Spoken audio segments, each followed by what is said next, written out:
Amerika, Japan, India at Australia ay nagkakaisa upang tugunan ang mga alalahanin tungkol sa mga agresibong aksyon ng China, lalo na sa rehiyon ng Indo-Pacific. Ang apat na bansang ito ay bahagi ng tinatawag na Quad, Quadrilateral Security Dialogue, isang alyansa na naglalayong palakasin ang seguridad, kaunlaran at kapayapaan sa rehiyon. Ang mga babala ng Quad laban sa China ay kadalasang kaugnay sa mga sumusunod. Una, pag-angkin sa South China Sea. Ang agresibong pag-angkin ng China sa halos buong bahagi ng South China Sea o West Philippine Sea ay nagdudulot ng tensyon sa mga kapalit na bansang tulad ng Pilipinas at Vietnam. Pangalawa, pagpapalakas ng military presence. Ang pagtatayo ng mga artificial na isla at base military sa mga pinag-aagawang teritoryo. Pangatlo, economic coercion.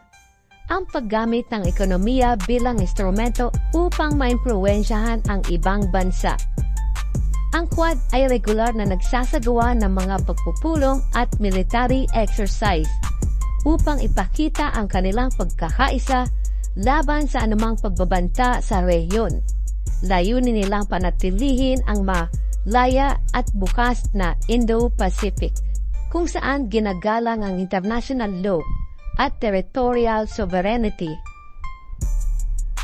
Si U.S. Senator Marco Rubio, matapos siyang patawan ng sanction ng China, si Senator Rubio ay isang kilalang Republican Senator mula sa Florida, ay naging matapang sa kritiko ng gobyerno ng China, partikular sa mga issue tulad ng una, karapatang pantao.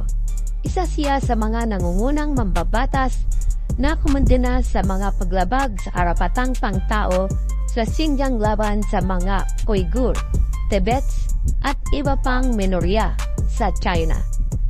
Ikalawa, Hong Kong.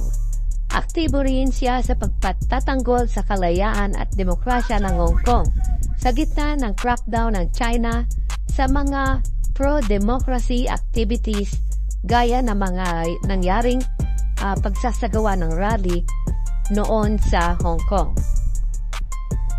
Ikatlo, Taiwan.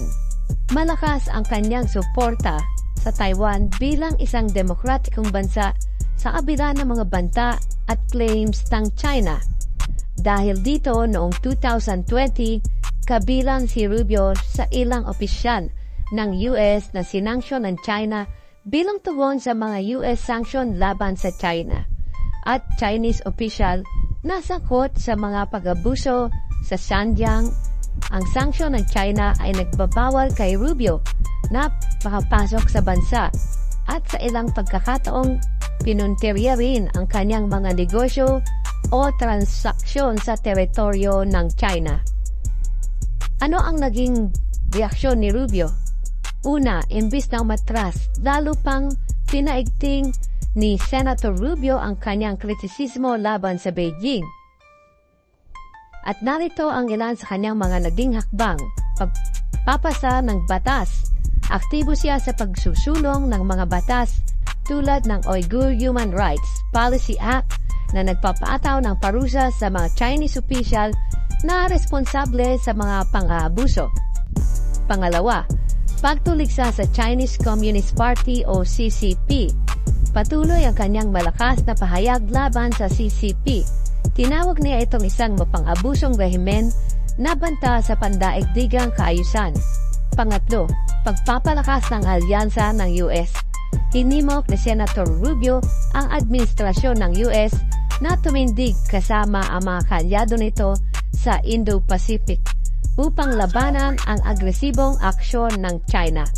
Bukang ang sanksyon ng China ay nagpapalakas pa ng determinasyon ni Secretary Rubio laban sa anumang ginagawa ng Beijing na itinuturing mapanupil. Lalo pat siya ngayon ang itinalagang State Secretary ni President Donald Trump.